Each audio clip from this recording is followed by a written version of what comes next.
الحمد لله نحمده ونستعينه ونستغفره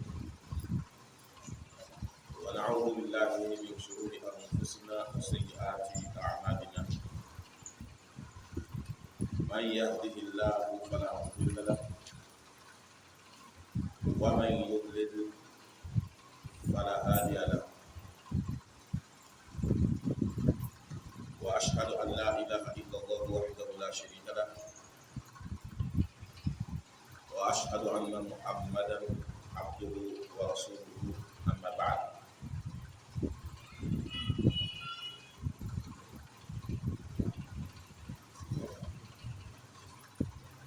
قال المصنف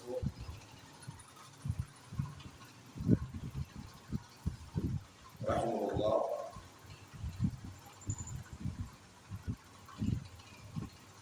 سؤال: بأي شيء يصلح به فرض عينه؟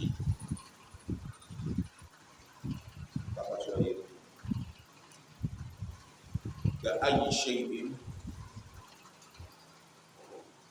يصلح به فرض عينه؟ جواب: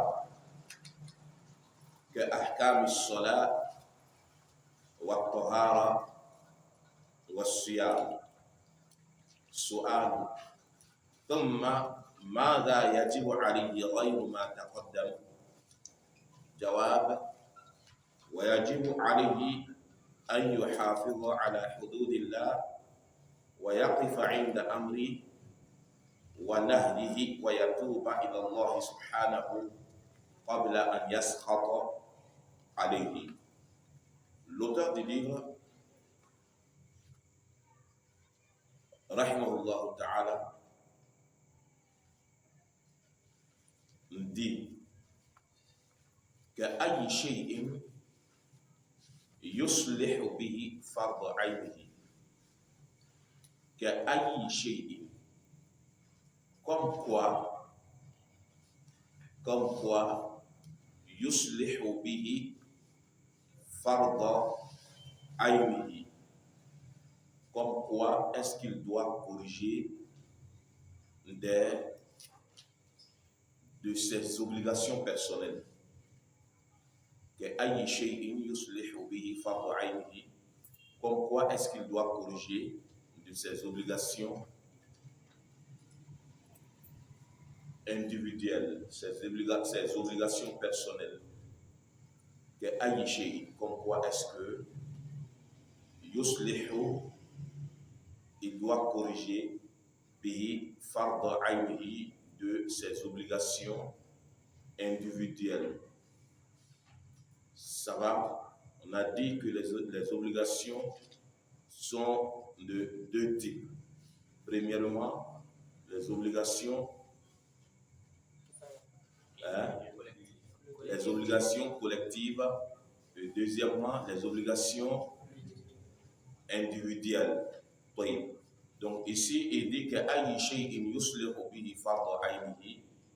comme quoi est-ce qu'il doit corriger de ses obligations individuelles.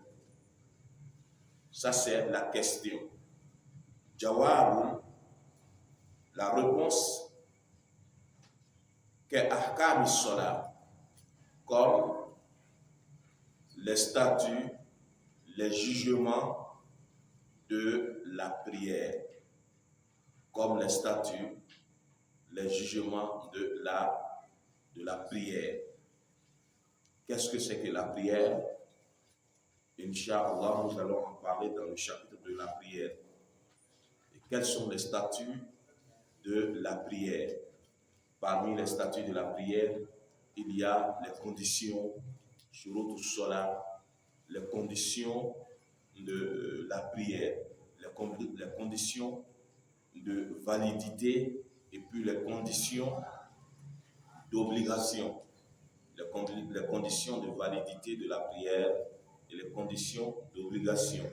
Il y a les heures de prière, desquelles l'auteur du livre va nous parler, et les obligations même de la prière.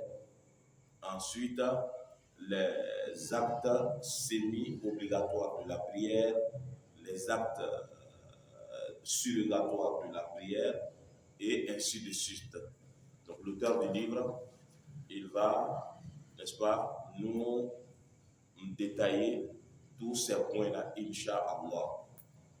Ça va, Toïb.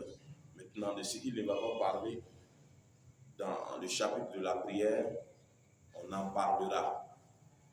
Donc, il faut retenir, n'est-ce pas, que la prière, c'est la deuxième obligation de la religion. Après le tawhid, bien sûr, elle a été légiférée en l'an 10 de la prophétie, c'est-à-dire avant l'émigration de Nabi alayhi salatu wassalam vers Médine. L'an 10 de la prophétie. Ce n'est pas l'an 10 de la hijra, de l'Égypte, mais l'an 10 de la prophétie. Donc l'auteur du livre dit que Ahkam Salat, comme les jugements, les statuts de la prière, wa tahara, et la purification, wa siyam, wa tahara, la purification, wa siyam, et le jeûne. Il va parler, Inch'Allah, de la purification. Il a parlé du mot de la purification et puis la prière, mais il n'a pas parlé du jeûne dans son kitab. Donc la purification, on va aussi la définir dans le chapitre de la purification et puis parler de différents types de purification. Ça va? Toïb. Su'al. Question. ثم ماذا يجب عليه غير ما تقدم. ثم ensuite ماذا يجب عليه. Qu'est-ce qui lui est obligatoire? Il s'agit de qui? Le responsable. Donc qu'est-ce qui lui est obligatoire? غير ما تقدم. En dehors de ce qui a précédé. En dehors de ce qu'on a vu précédemment. Donc ça veut dire que ce ne sont pas toutes les obligations qu'il a citées au début, mais les premières obligations, c'est d'elles qu'il a parlé. Les premières obligations, c'est d'elles qu'il a parlé, qui est le tawhid, la bonne doctrine, l'unicité d'Allah subhanahu wa ta'ala. Maintenant, il te dit ici, ensuite, qu'est-ce qui lui est obligatoire en dehors de ce qui a précédé? Ça va? Ensuite, qu'est-ce qui lui est obligatoire en dehors de ce qui a précédé? Jawabun.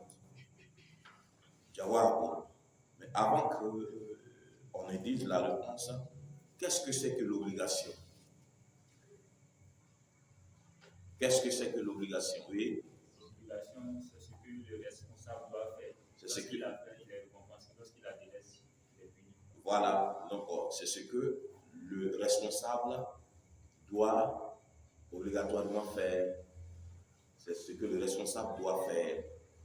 S'il le fait, il est récompensé. Mais s'il le délaisse, il est châtié. Ça va? Jawab, il dit réponse. Wayajibu alayhi, il lui est obligatoire an yuhafidha, d'observer ala hududillah, les limites d'Allah subhanahu wa ta'ala. Il doit observer les limites d'Allah subhanahu wa ta'ala wa yaqifa, et se tenir inda amrihi, au commandement d'Allah subhanahu wa ta'ala, wa nahihi, et ses interdictions. Wa yatuba ila Allah, il doit se repentir vers Allah subhanahu, pureté à lui, qabla an yaskhata alayhi, avant que Allah subhanahu wa ta'ala ne se mette en colère contre lui. Ça va? Taïb. Donc il dit ici que le responsable doit observer les limites d'Allah subhanahu wa ta'ala. Il y a un hadith qui est rapporté par Daraqutni selon Abi Tha'laba al-Khushani. Rasul dit alayhi salatu wa salam, Inna Allah farada fara'ida fala tudayyi'uha wa haddada hududa fala ta'taduha wa harrama ashiya'a fala tantahikuha wa sakata an ashiya'a rahmatan lakum ghayra nisyanin. Il dit Inna Allah farada fara'ida. Allah a prescrit des obligations, ou bien Allah a imposé des obligations. Fala ta'taduha, fala tudayyuha, astaghfirullah, fala tudayyuha, ne les négligez pas. Ne négligez pas les obligations que Allah subhanahu wa ta'ala a imposées. Ensuite, wa haddada hududa, il a prescrit des limites. Fala ta'taduha, ne les transgressez pas. Il a prescrit, ou bien il a fixé des limites, ne les transgressez pas. Fala ta'taduha. Donc les limites d'Allah subhanahu wa ta'ala, c'est-à-dire les limites que Allah a fixées, sont de deux types.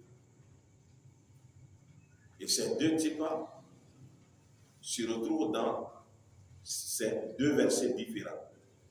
Il dit Tilka hududullah fala ta'taduha. Ceux-là sont les limites d'Allah, ne les transgressez pas. Il dit encore Tilka hududullah fala taqrabuha. Ce sont les limites d'Allah, ne vous rapprochez pas d'elles. Ne vous rapprochez pas d'elles. Donc premièrement, ce sont les limites d'Allah, ne les transgressez pas. Deuxièmement, ce sont les limites d'Allah, ne vous rapprochez pas d'elles. Donc par là, il y a deux types de limites. On a premièrement les awamir, les ordres d'Allah subhanahu wa ta'ala. Et deuxièmement, on a les nawahi, les interdictions d'Allah. Donc si Allah subhanahu wa ta'ala nous dit Tilka hududullah, ce sont les limites d'Allah, fala ta'taduha, ne les transgressez pas. Là-bas, il s'agit de quoi? Des ordres d'Allah. Il s'agit des ordres d'Allah. Donc les ordres que Allah subhanahu wa ta'ala a prescrits, il ne faut pas les transgresser. Comme il faut prier de la manière dont Allah subhanahu wa ta'ala a ordonné. Il faut faire le pèlerinage. Et de même que la zakat, il faut acquitter de la zakat. Il faut jeûner de la manière dont Allah subhanahu wa ta'ala a prescrit. Ne voyez-vous pas que Rasul alayhi salatu wa salam, dans la prière, dans la rubrique de la prière, il dit Sallu kama ra'aytumuni usalli. Priez comme vous m'avez vu prier. Donc on ne doit pas transgresser les limites d'Allah dans la prière en négligeant quelque chose ou bien en ajoutant quelque chose. On ne doit pas omettre quelque chose de la prière comme on ne doit pas ajouter quelque chose. On doit s'arrêter, n'est-ce pas, aux limites qu'Allah subhanahu wa ta'ala il nous a prescrites. Ça va? De même que le jeûne et ainsi de suite. Tout ce que Allah subhanahu wa ta'ala il donne comme ordre, il ne faut pas transgresser. Il ne faut pas transgresser les ordres d'Allah. Donc par là, on voit que l'innovateur, c'est un transgresseur des ordres d'Allah. Celui qui innove dans la religion. Pourquoi? Parce qu'il vient ajouter quelque chose à la religion. Donc lui c'est un transgresseur. Lui, c'est un transgresseur. Que ce soit dans la doctrine, il a transgressé, il ajoute quelque chose, il a transgressé. Que ce soit dans les actes, s'il ajoute quelque chose, il a transgressé les limites d'Allah subhanahu wa ta'ala. Alors que celui qui transgresse les limites d'Allah subhanahu wa ta'ala, c'est un injuste. C'est un injuste. Donc il ne faut pas transgresser les limites d'Allah. Donc si on regarde par exemple dans les actes comme la prière, ceux qui transgressent les limites d'Allah subhanahu wa ta'ala, tu vois qu'après la prière, qu'est-ce qu'ils font?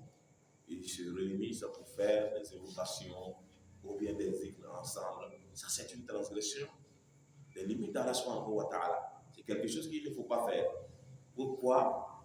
Parce que si tu transgresses les limites d'Allah, qu'est-ce que tu es? Tu es injuste. Pourquoi? Parce que Allah Ta'ala dit وَمَنْ يَتَعَدَّ حُدُودَ اللَّهِ فَقَدْ ظَلَمَ نَفْسَهُ. Quiconque transgresse les limites d'Allah est injuste envers sa personne. Donc tu es un injuste. Dans les actes, comme ceux qui font les sacrifices après le décès, n'est-ce pas, d'un de leurs proches, comme les sacrifices de 3 jours, 40e jour, 3e jour, 40e jour, n'est-ce pas, 1 an, ou bien 7e jour, l'anniversaire. Ça, c'est de l'amusement. Donc ça, c'est une transgression des limites d'Allah. C'est une transgression des limites d'Allah. Donc ce sont des injustes. De même que si la transgression des limites d'Allah est faite dans la doctrine. Donc tu es un injuste. Tu es un injuste. Tu es un injuste. Donc il faut te méfier. Il faut te méfier. Donc ce qu'Allah subhanahu wa ta'ala a ordonné, qu'est-ce que tu dois faire? Il faut observer ses limites dans ses commandements et ses ordres. Ses commandements et ses ordres. Donc il ne faut pas innover dans la religion. Il ne faut pas te retrouver dans les firqa, c'est-à-dire les groupes égarés, comme ce qu'on voit ici, les chiites surtout, alayhimul la'na, le tablir, les tidianites, les qadrites et ainsi de suite. Il ne faut pas être dans ce genre de secte-là, parce que ce sont des sectes égarées. Ce sont des sectes égarées, comme les Ikhwan musulmans. Ce sont des sectes, des groupes égarés. Pourquoi? Parce qu'ils ont transgressé les limites d'Allah. Alors que le chef te dit ici, وَيَجِبُ عَلَيْهِ أَنْ يُحَافِظَ عَلَى حُدُودِ اللَّهِ. Il lui est obligatoire, il lui est obligé d'observer les limites d'Allah subhanahu wa ta'ala. Donc il ne faut pas te retrouver dans une secte égarée. Il faut rester dans la sunna du prophète alayhi salatu wa salam. Maintenant, le deuxième type, ce sont les interdictions. Là, Allah Ta'ala, il nous dit là-bas, tilka hududullah fala taqrabuha. Ce sont les limites d'Allah, ne vous rapprochez pas d'elles. Donc parmi ces limites, il y a le zina. Voilà taqrabu zina. Voilà taqrabu zina. Ne vous rapprochez pas de l'adultère. Donc ça, ce sont des interdictions d'Allah subhanahu wa ta'ala. Quand il s'agit des interdictions, il nous dit de ne pas nous rapprocher de ces interdictions. Ça va? Toi. Donc l'auteur du livre te détaille en disant quoi? En disant, bien, le hadith dont nous avons parlé, Rasul alayhi salatu wa salam, il dit dans le hadith de Daraqutni, bien sûr, وحرم أشياء فلا تنتهكوها. Et Allah a interdit certaines choses.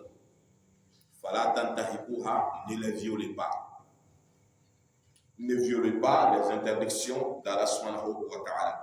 وسكت عن أشياء رحمة لكم. وسكت عن أشياء رحمة لكم. Il a gardé le silence sur certaines choses. Sur certaines choses, Allah subhanahu wa ta'ala a gardé le silence.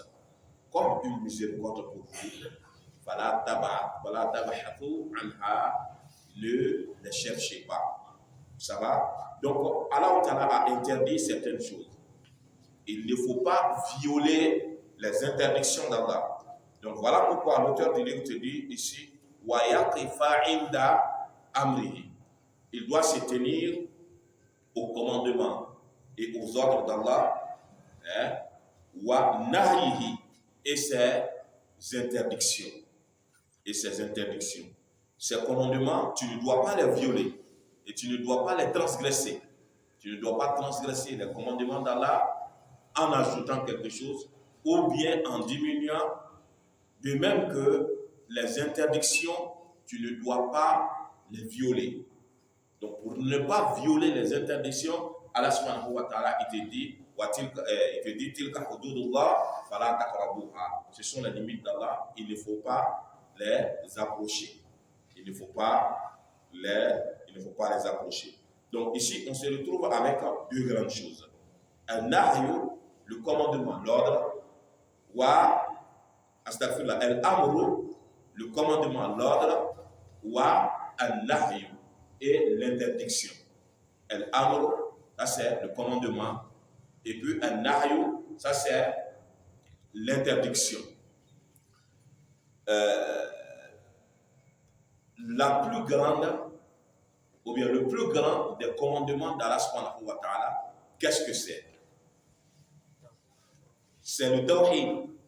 Et qu'est-ce que c'est que le tawhid?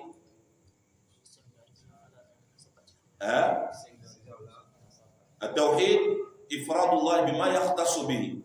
C'est singulariser Allah dans sa particularité. Donc ça c'est le plus grand commandement, le plus grand ordre d'Allah subhanahu wa ta'ala. Le tawhid. Le tawhid, c'est le plus grand commandement, le plus grand parmi les ordres d'Allah subhanahu wa ta'ala. Et quelle est la plus grande interdiction d'Allah azza wa jalla? Le shirk. Qu'est-ce que c'est que le shirk?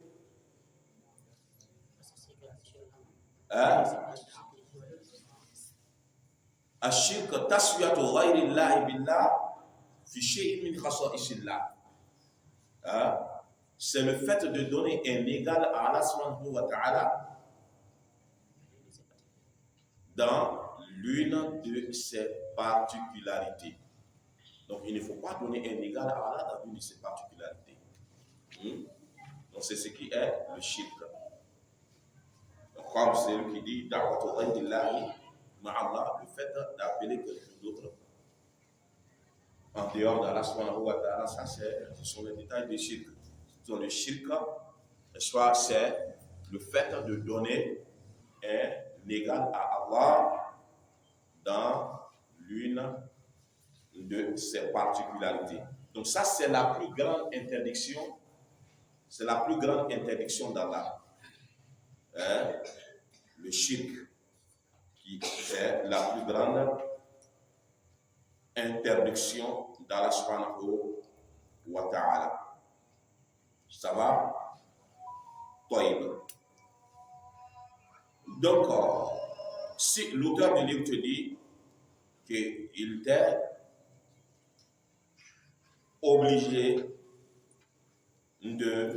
d'observer les limites d'Allah subhanahu wa ta'ala, de te tenir au commandement d'Allah et ses interdictions, qu'est-ce qu'il veut te dire en ce moment?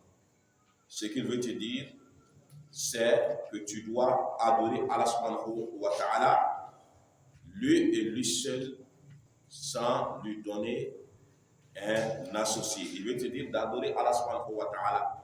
Hein? Il veut te dire d'adorer Allah subhanahu wa ta'ala. Maintenant, l'adoration d'Allah subhanahu wa ta'ala, qu'est-ce que c'est? Hein? L'adoration d'Allah,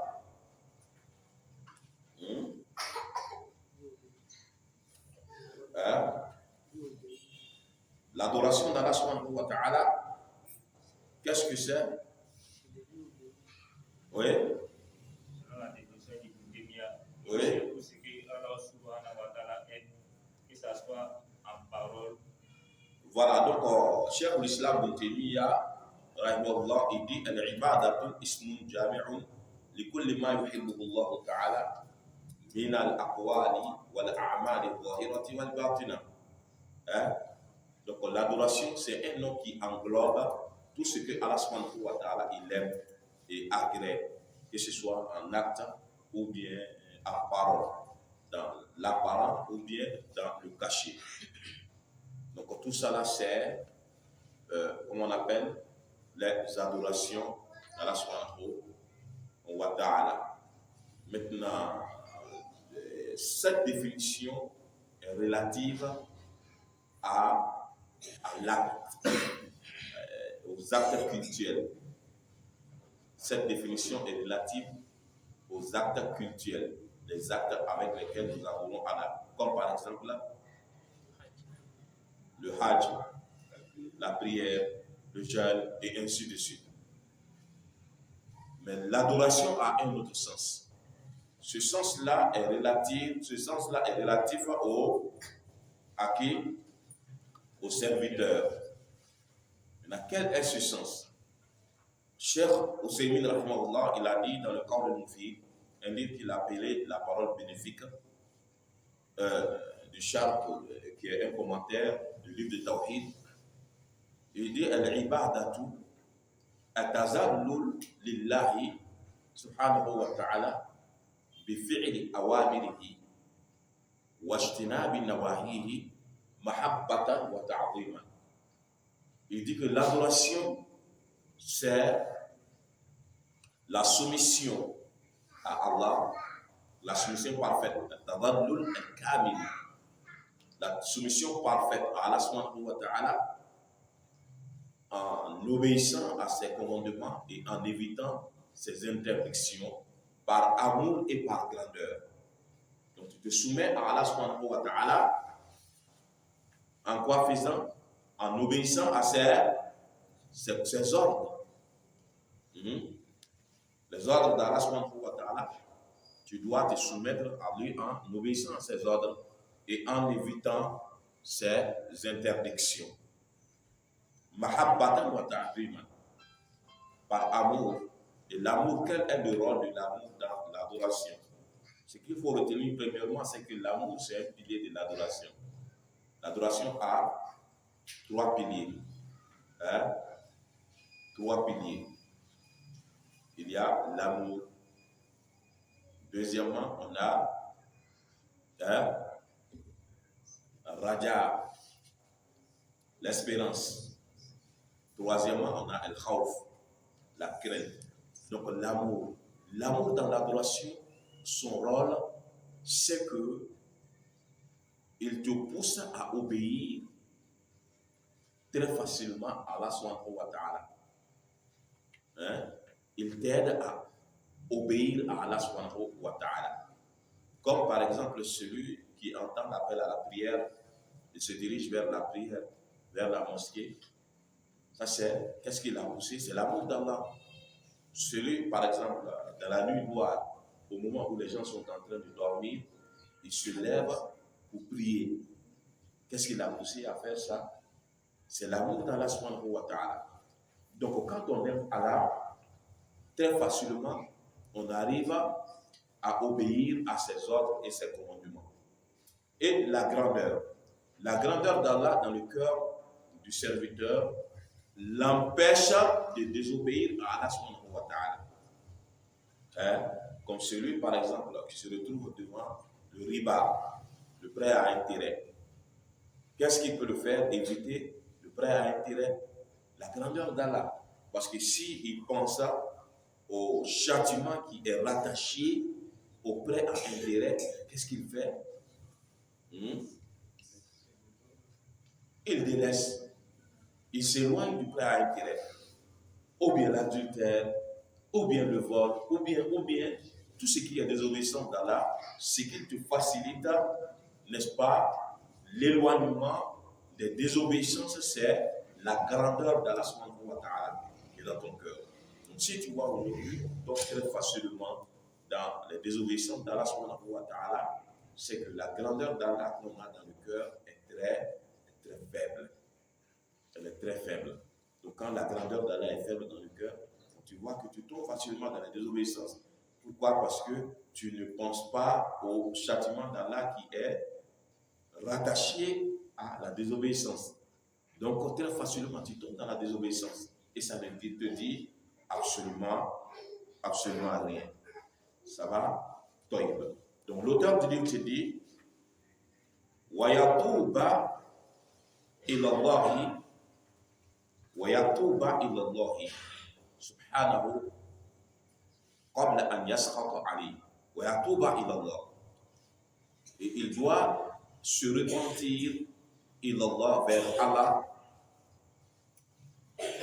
قبل أن يسخط عليه, avant que Allah ne se mette en colère contre lui. قبل أن يسخط, avant que Allah ne se mette en colère alayhi, contre lui. Donc le repentir, qu'est-ce que c'est? C'est de revenir vers Allah subhanahu wa ta'ala en délaissant les interdictions, en délaissant les interdictions et en obéissant à ses commandements. C'est ça le repentir. Mais il y a deux types de repentir. Comme l'a dit Ibn Qayyim, rahimahullah ta'ala. Il dit que at-tawbatu naw'an. At-tawbatu wajibatu wa at-tawbatu al-mustahabbatu. At-tawbatu wajibatu, ça c'est le repentir obligatoire. Le repentir obligatoire. Et at-tawbatu al-mustahabba. At-tawbatu al-mustahabba, ça c'est le repentir aimable. Mustahab. Ça va? Toïba. Donc il dit at-tawbatu al-wajibatu. Le repentir obligatoire. Le repentir obligatoire, il doit se faire des désobéissances. Et puis des ordres et des commandements que nous avons délaissés. Est-ce que ça va? Le repentir obligatoire. Lorsque tu désobéis à Allah subhanahu wa ta'ala, tu dois te repentir. Donc ça, c'est une obligation. Lorsque tu as abandonné ou bien délaissé un ordre, comme une prière obligatoire que tu as abandonné, qu'est-ce que tu dois faire? Tu dois te repentir. Comme, par exemple, on a dit que lorsque l'homme est pubère, il est pubère et puis il a un esprit saint, il est devenu responsable, n'est-ce pas? Donc, depuis ce moment, certaines personnes ont abandonné les obligations. Donc, s'il pense à ses obligations, qu'est-ce qu'il doit faire? S'il se souvient de ses obligations, il doit se repentir. Il doit se repentir vers Allah subhanahu wa ta'ala. Donc, de même que les désobéissances, comme celui qui a été éprouvé avec le shirk, il doit se repentir. Celui qui a été éprouvé avec le zina, il doit se repentir. Le zina, l'adultère, et celui qui a été éprouvé avec la boisson, la cigarette, le vol, et ainsi de suite, il doit se repentir vers Allah subhanahu wa ta'ala.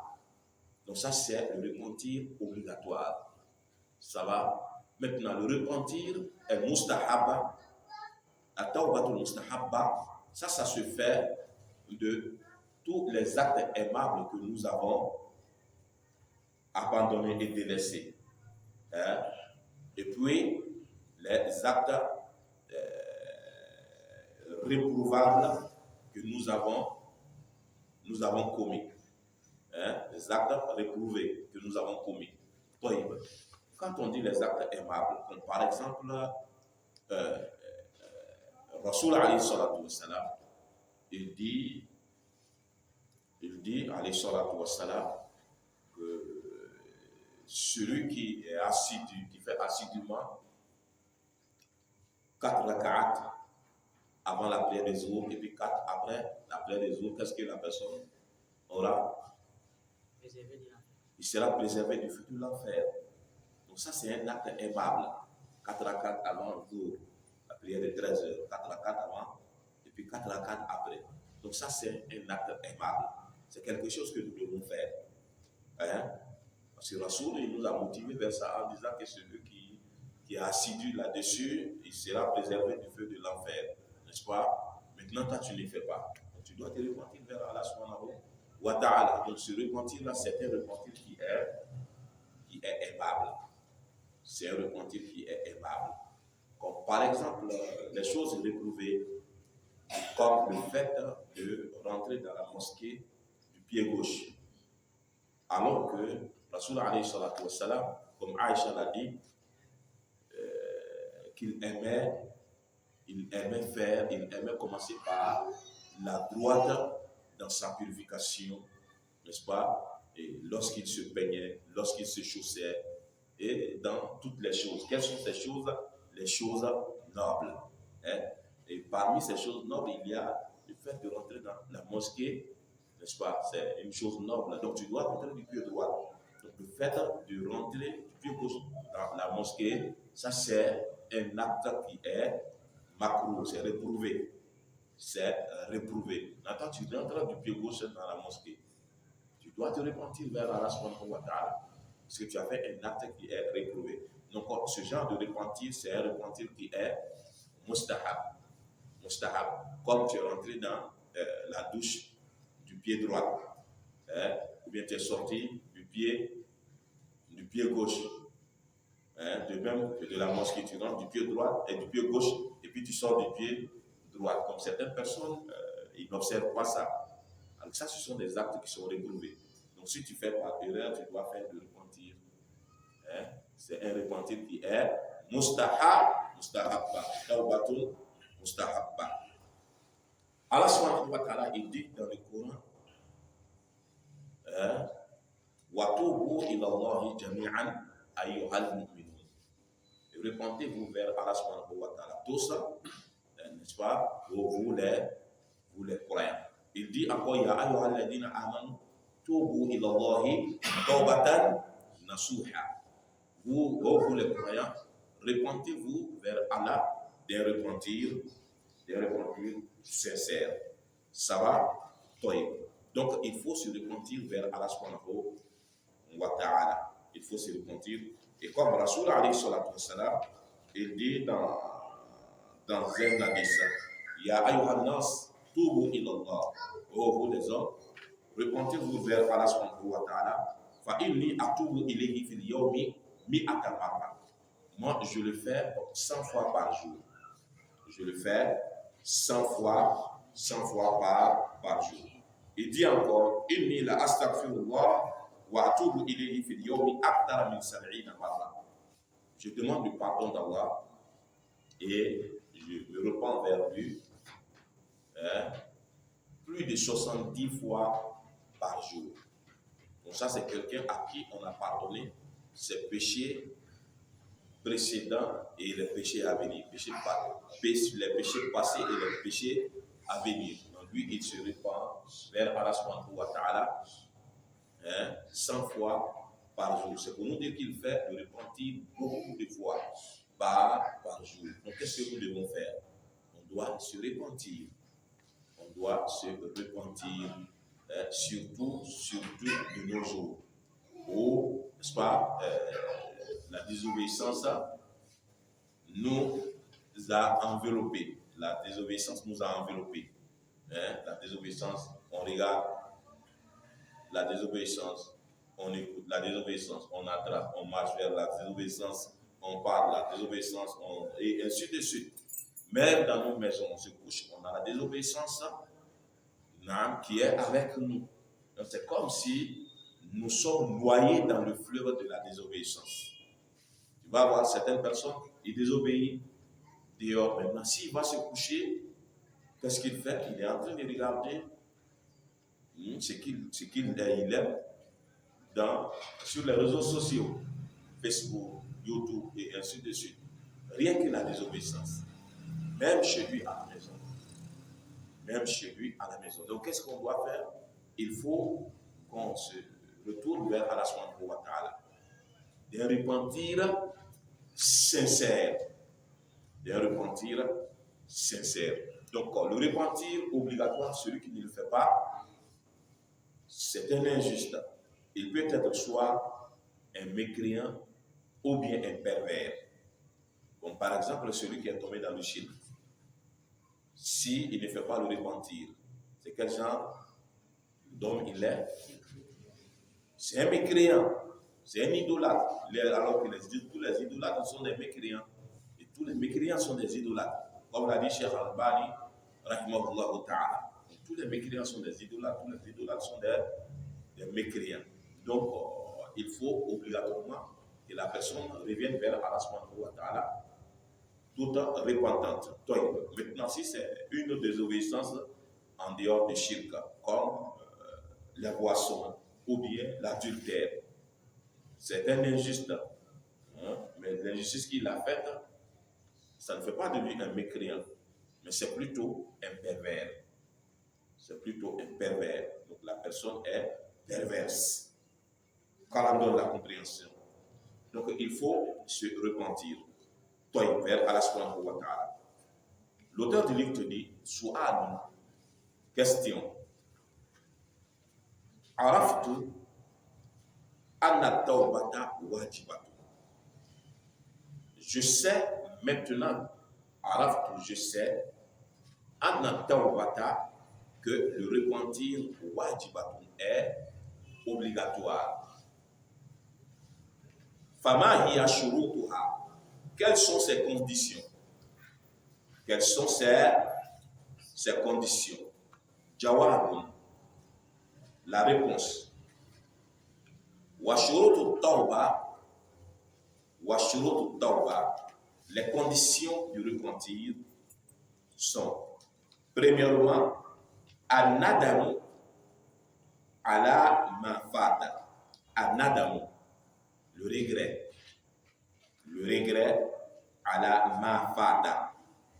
Le regret, n'est-ce pas, des actions répréhensibles passées.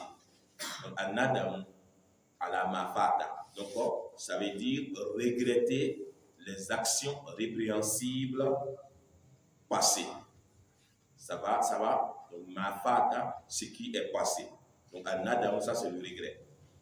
Nadam, donc le regret à la mafata, les actions répréhensibles passées. Donc tu dis tout court, Nadam à la mafata, le regret des actions répréhensibles passées.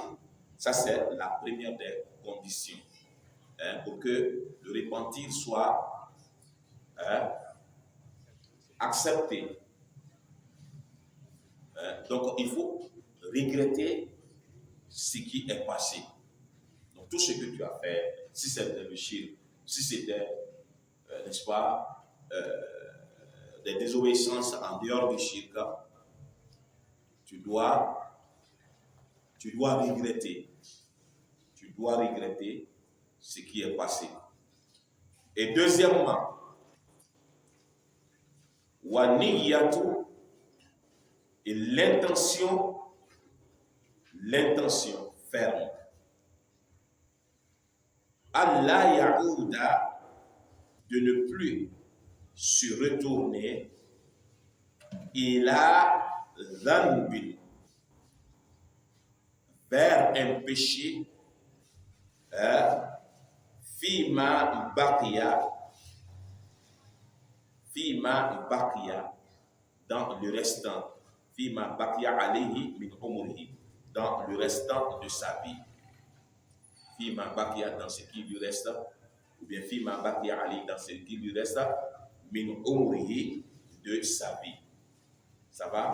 Fima baqiya alayhi, dans ce qui lui reste, min umrihi, de sa vie. Donc, il doit avoir la ferme intention. C'est ce qui est waliyatu, l'intention, mais la ferme intention de ne plus revenir, de ne pas repartir vers les péchés dans le restant de sa vie. Est-ce qu'on se comprend? Toïb. Su'al. Mais il y a, n'est-ce pas? Bon, on va aller d'abord. Su'al. Question. Mata yatrukul ma'siyata. Quand est-ce qu'il doit délaisser la désobéissance? Quand est-ce qu'il doit délaisser la désobéissance? Donc ça, c'est une autre condition de repentir qu'il va noter. Jawab, réponse. Wayajibu alayhi, il lui est obligatoire an yatrukal ma'asiyata, d'abandonner, de délaisser le péché fi sa'atiha, à l'instant même, si l'on est en train de le commettre. Donc, fi sa'atiha, à l'instant où tu es en train de le commettre. Ça va? In kana mutalabbisan biha, si tu te retrouves en train de le commettre. Donc, mutalabbisan, tu es en train de le commettre. Ça va? Donc, je reviens dessus. Wayajibu alayhi, il lui est obligatoire an yatruka al-ma'siyata, de délaisser la désobéissance fi sa'atiha, en son moment. In kana mutalabbisan biha, si l'on est en train de le commettre. Ça va?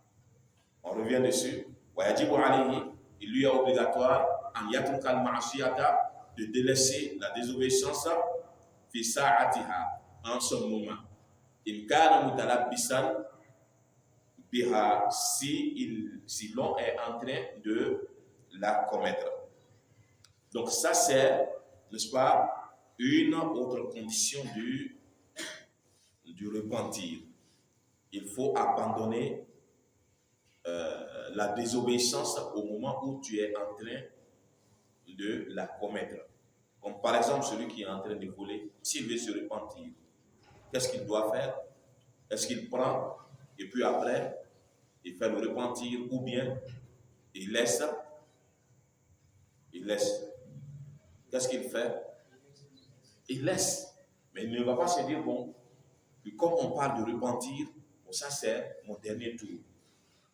Ça c'est le dernier tour que je vais faire.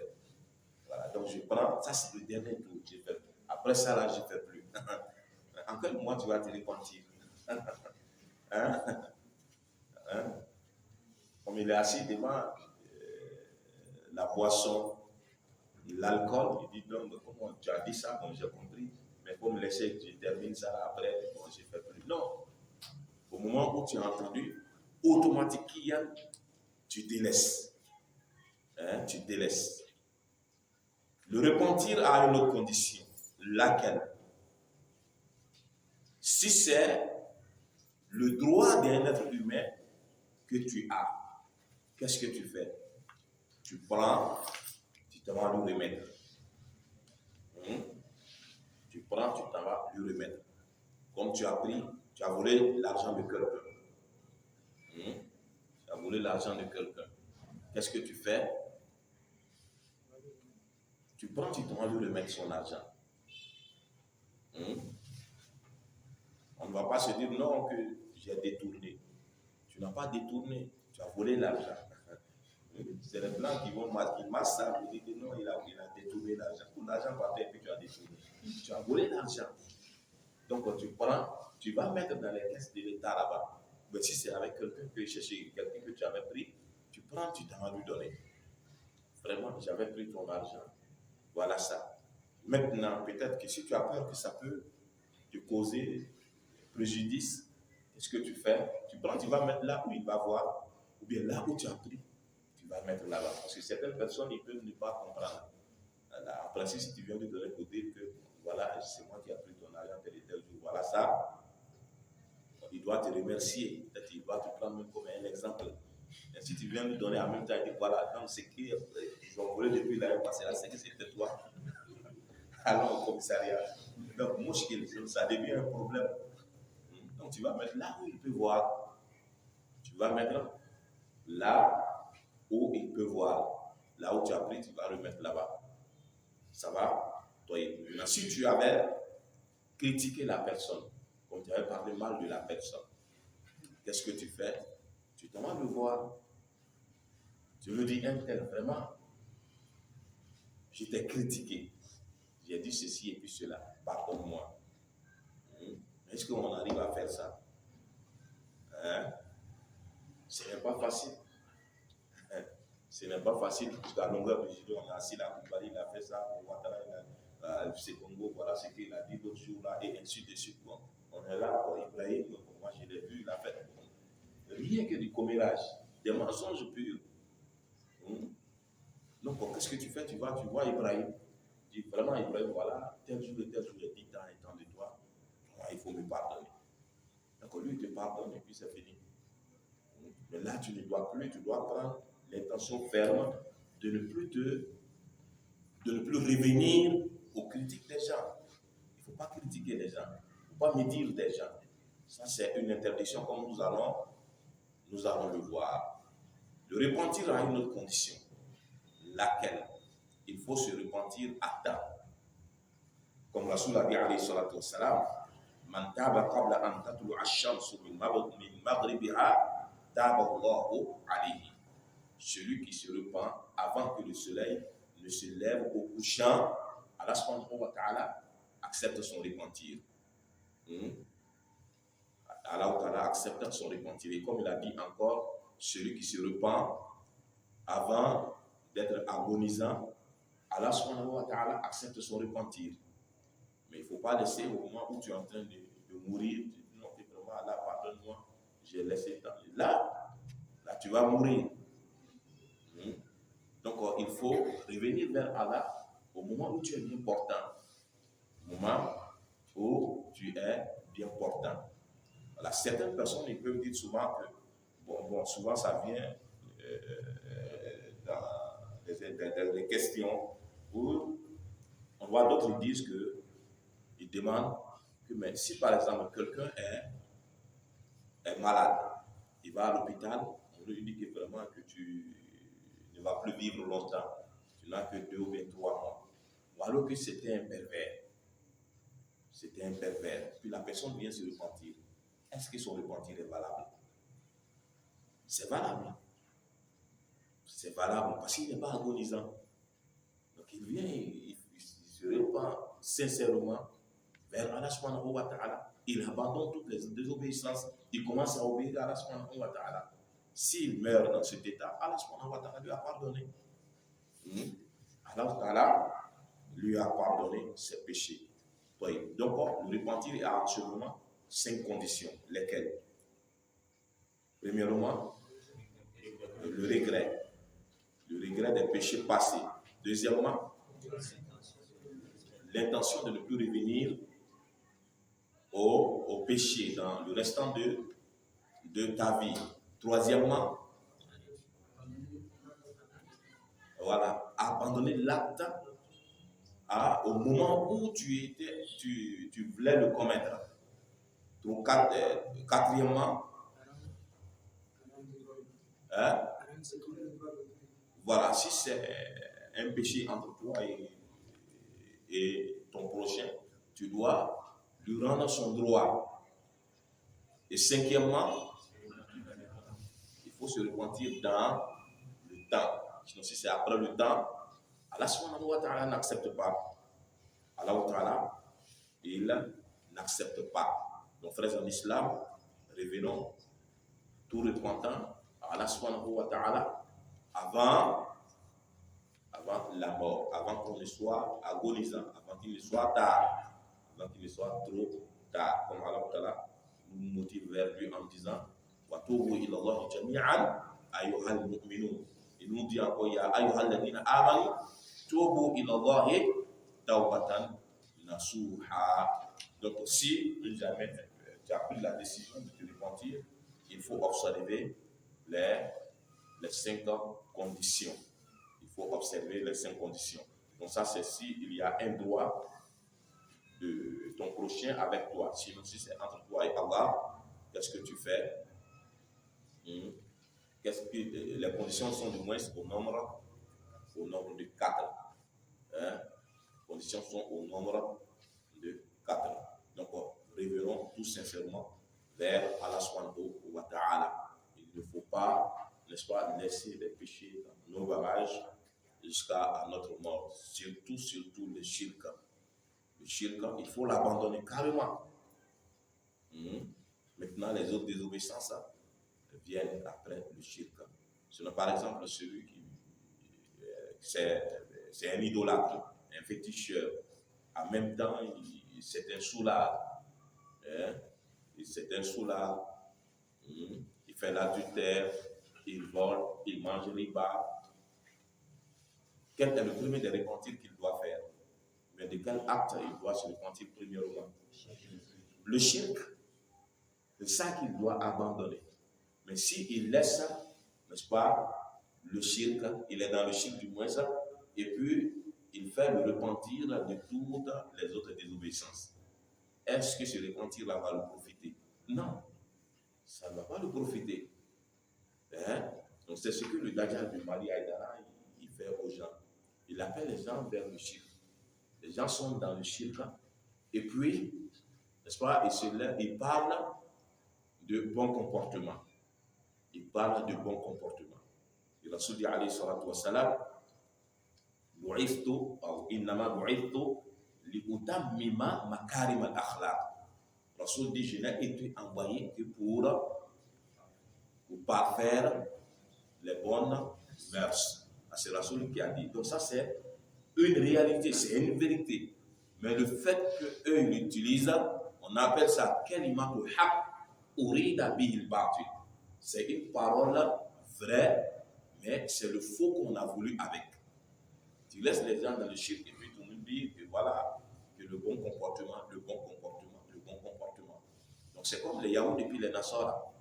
Comme souvent tu vas voir certaines personnes qui disent que les Nasara, les chrétiens, ils ont un bon comportement, ils se comportent très bien, mais et le shirk dans lequel il est, s'il meurt dans cet état-là, est-ce que son comportement va le profiter? Ça ne va pas le profiter Yom al-Qiyamah. Ça ne va pas le profiter Yom al-Qiyamah. Donc voilà pourquoi si tu veux faire la da'wah, la première des choses que tu dois faire, c'est d'appeler les gens vers le tawhid et abandonner le shirk. Voilà pourquoi quand Rasul a envoyé Muaz au Yaman, il lui a dit فَلْيَكُنْ أَوَّلَ مَا تَدْعُوهُمْ إِلَيْهِ شَهَادَةَ أَنْ لَا إِلَهَ إِلَّا اللَّهُ. La première des choses vers laquelle tu dois les appeler, c'est le témoignage qu'il n'y a point de divinité qui mérite l'adoration si ce n'est Allah subhanahu wa ta'ala. Il y a une version ma'rifatullah, la connaissance d'Allah subhanahu wa ta'ala. Il y a une autre version en yuwahidullah, qu'il unifie Allah subhanahu wa ta'ala, qu'il singularise Allah azza wa jalla. Maintenant si tu laisses tout ça, tu te dis non, le comportement. Oui, le comportement. Mais avant ça, ou bien même si en parlant même du comportement, est-ce qu'il y a quelqu'un qui a plus sale comportement que celui qui donne un associé à Allah subhanahu wa ta'ala? Il n'y en a pas. Parce que là, c'est le droit d'Allah, tu prends. Celui qui a volé l'argent de quelqu'un, c'est le droit d'un être humain qui l'a pris. Maintenant, celui qui vole, celui qui prend le droit d'Allah pour le donner à quelqu'un d'autre, est-ce qu'il y a quelqu'un qui a plus sale comportement que lui? Il n'y en a pas. Qu'Allah nous donne la compréhension.